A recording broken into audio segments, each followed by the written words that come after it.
She just knocks that out. And I love how Frau Verbisna from the Austin Powers movie, Mindy Sterling, when she's talking on the mic, it's just too high for her when she does that. And I don't know. I just and also there's that scene where the one lady gets hit on the head by the light, and like, oh, she's totally fine now. She's deaf and she's loving it. You're like, oh my gosh, that's a side, like that's like a just a random line. And also, I think Brittany Murphy had done some movies by this time, but she is so funny in this movie. Her laugh and just like her overall demeanor. Whenever she's on screen, it makes me happy. And I feel like she exaggerated a few aspects of her Clueless character to hone in on this character. It was perfect though. Yeah. I don't know how. And listen, I think that's a testament too to the critic, the writer Lona Williams. She didn't really have the best time on this movie. I guess she didn't get along with Michael Patrick Jann, and he said in an oral history, he's like, yeah, I wasn't the best. He's like, I was kind of a 26-year-old thinking I knew everything.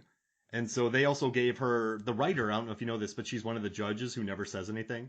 That's the writer. Oh, of this she's movie. the meek woman who gets misogynized by Mr. Lehman in the store. Oh gosh, he slaps her, and then she's like, she wrote her role with some lines, and the producers took the lines away from her because they didn't want to pay her that much.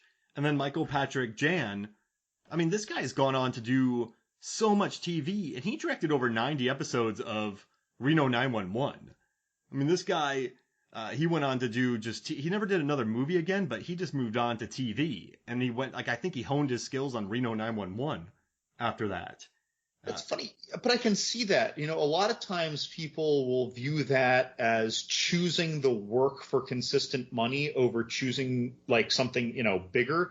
But look at his skill at taking something that you just assumed was rated R and it's not.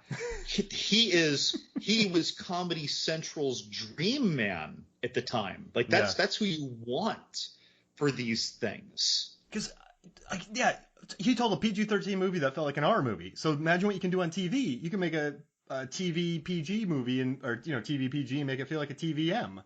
Right. And I guess once again, this movie, it's just all right, how about this? Let's take a quick break. I'll recenter my thoughts, and when we come back, we will talk more Drop Dead Gorgeous. We'll be right back. Welcome back to Movies, Films, and Flicks. And talking about random moments in Drop Dead Gorgeous, the wrestling scene where Kirstie Alley has coffee in bars, just waiting for people, and the wrestler comes up to her. It's such an hey there, Tommy. Yeah. You're looking pretty good out there. Oh, gosh. Hi to the folks. Yeah. Oh, it's such a random scene. And then when Kirstie Alley, it was like, what are the names of, every year, what has it been? Well, USA, okay. A mayor, I can. You're just, oh my gosh. And she was so proud of it. Oh, man. Some people ask me, like, how do you come up with this stuff? And I'm like, I don't know. I guess it's like a gift from God or something. Oh, man. Yeah. And I think she's I think she's funny in this movie, Kirstie Alley. I read that she didn't really want to do the dialect coach, but these are not direct quotes from her, so I don't want to say that exactly. But I don't know. I think you know this, John. I have a lot of family in Minnesota, and I also have a lot of family in Iowa. So, I mean, they're right next to each other. And so these accents, I'm not going to say I don't know. They're not bad, I think. They're not as bad as like they're not as bad as some of the bad Southern accents that I hear in movies, if that makes sense. I think Kirsten Dunst did a great job. She delivered what I would call a thick accent with soft delivery, because it was almost like when you compare someone doing an exaggerated Irish accent to a softened Scottish accent, if you know what I mean. Like, oh yeah, it's lovely. You know, like this. I can't do it, but you know, it's softer versus someone just doing this drunk Irish farce. And so she did her accent very soft, and you know, when her sincere moments during her video testimonials, she's like, oh yeah, it's great, but I'm doing it. Don't listen to me, folks. Stop. I got to stop talking like that. When she does it, I find myself actively surprised at like this. She's just nailing this role as this soft-spoken, humble, sincere, candid, I don't know, would-be winner. And another thing I liked, and I finally got it from the break actually helped, what I like in the testimonial interviews where you watch a lot of very polished mockumentaries, and the dialogue is very clipped, and you can almost feel the facade of watching it. What I like about Drop Dead Gorgeous is you can hear a lot of the characters. When Kirsten Dunst is talking, she's like you get a lot of the breaths in there. You get a lot of it's not as polished as some of these other mockumentaries are. You get the kind of heavy breaths in between. It does feel quite natural with the breathing in it. I know that sounds crazy, but when you watch as many movies as I do, and just hearing the breathing in this movie, and I don't know if they did it on purpose or what the mic situation were. I mean, maybe did they have the cops' microphones? I love that bit. But I thought the kind of deep breaths in between talking, it showed that these people weren't professional actors. They weren't professional contestants. I thought that was an interesting touch that added to the authenticity of it. And also they shot out in Minnesota. I think there is a certain authentic look to this. This isn't California as Minnesota. So I think overall there's a certain authenticity to that I like, is what I'm saying. Like it never, I don't know.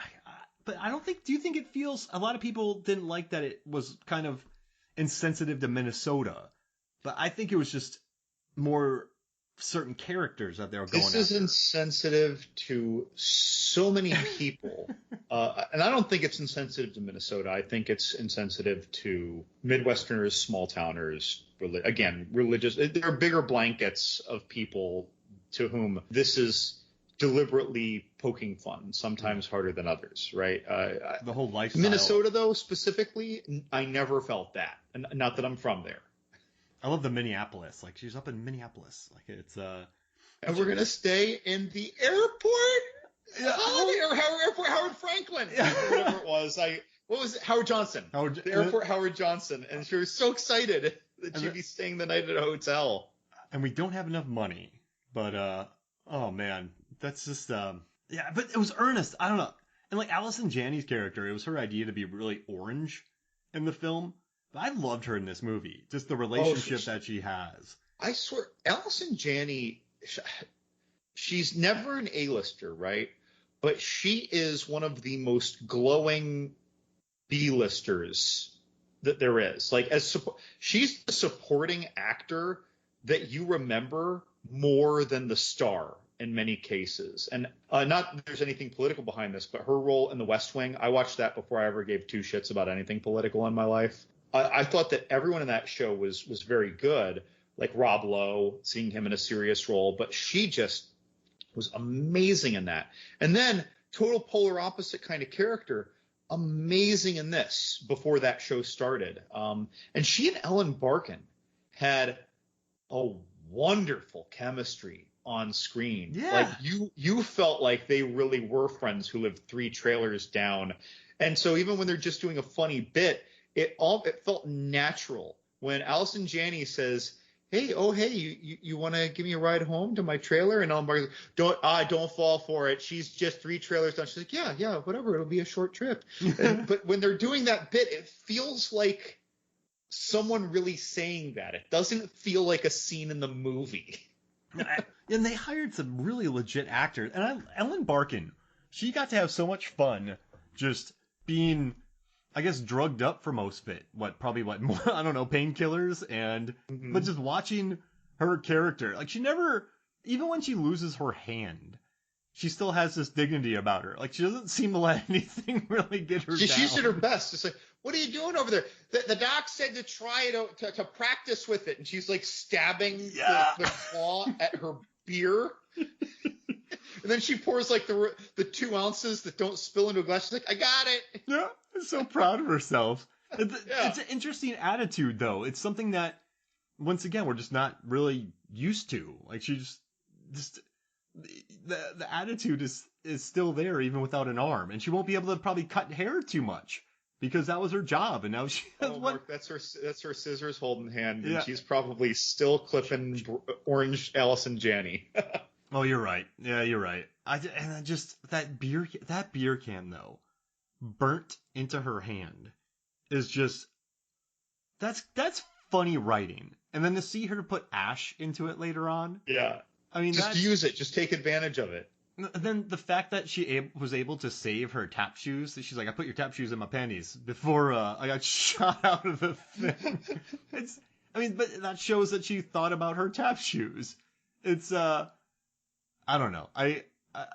There's just enough, there's just these little tiny moments in there that I just really enjoy. And also, too, when her outfit is stolen and she can't go out there in her tap uniform and they won't, remember Kirstie Alley? They just won't let her do it because she couldn't get it approved 30 days. You get so mad. But then Brittany Murphy gives up her costume for her. She's like, I'm not going to win. And I like that little touch. And aside from Denise Richards, all of them seem to get along in that contest. It wasn't a kill or be killed world. I mean, you had, like, they all seemed pretty supportive of each other. It's nice because that was very much most of the characters in Miss Congeniality as well, where most of them were very supportive of one another. There were just like, there's just like one character. I don't remember that movie super well, but I feel like there was just like one person who was standoffish, who was just there to win, but overall they're just all there to help each other. Mm-hmm. It's refreshing, right? Right. It's nice because you don't need it, I think that filmmakers, I'm not a filmmaker, so I'm not criticizing it, but I think that filmmakers feel like they need to pander to stereotypes or these headline-ish expectations. But when you just show people being people acted well with good writing and good emotion behind it, it's like that's more satisfying, even though it has maybe fewer laugh out loud R-rated, mean jokes about it. It's nice. And besides, you have the judge who owns the hardware store and his mentally challenged brother or son. I really couldn't tell, by the way, from the dialogue, to deliver some of your meaner or more zany comedy. And, Mr. Lehman, being bored by what's going on with all these interviews and being a chauvinist at work and being full of himself for some of that humor. But our main characters we're not using for that very much. Mm-hmm. And that's interesting. Right? It's a movie that, and I guess that's why it's a cult classic, because when you look at movies that hit all the check marks, and I'm not dogging on this movie, but let's say She's All That. You had Freddie Prinze Jr., popular guy. Then you had he had a girlfriend who eventually was going to want him back. And then you have a dare to go get a girl. They actually fall in love, but then there's a secret. And then he has to share the secret. And then his friend Paul Walker is kind of a bad guy who's going to do some dumb stuff. But that movie made bank. But I think because it ticks, and I'm not making fun of it for any reason, but it ticks the boxes. This movie, or checks the boxes. This movie doesn't check many boxes. She's All That is a movie that gets a little more tiresome as I get older, because now with every viewing, not that I've seen it many times recently, but with every viewing, I would kind of see through a lot of the writing more readily as I got older. Whereas when I was younger, it's just a fun movie. Okay, it's a fun movie with some cliches. Okay, it's a fun movie with a lot of cliches. It's like, okay, well, I like these actors, so I'm going to rewatch this anyway while I'm folding laundry and I'm 28. And then now I guess I'm just too old for that movie. And that's like Election, too. When I watched Election, I had no clue what it was about.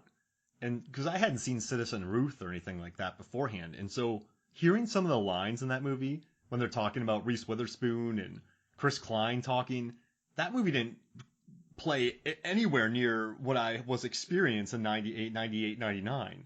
So I love those about, and I think that's why I hadn't revisited Drop Dead Gorgeous much. I don't really know how you could have, because it kind of disappeared from the face of the planet. And then when there started coming out articles about it, like, hey, it's streaming now, you should watch this movie. Then I started thinking about it again and how much I liked it. And I kind of pitched it to you to do this. And I'm really glad I did, because this is a movie that's gotten better. Because, listen, at 17, you're a smart kid, but like a lot of the gags about the overall contest, or the whole like thing with Mary Johansson, the champion from last year, with her bits, I guess I would laugh on like a superficial level. I wasn't I'm totally with you. So 18-year-old John would not understand why the former queen was breathing so heavily. Mm-hmm. right? Because 18-year-old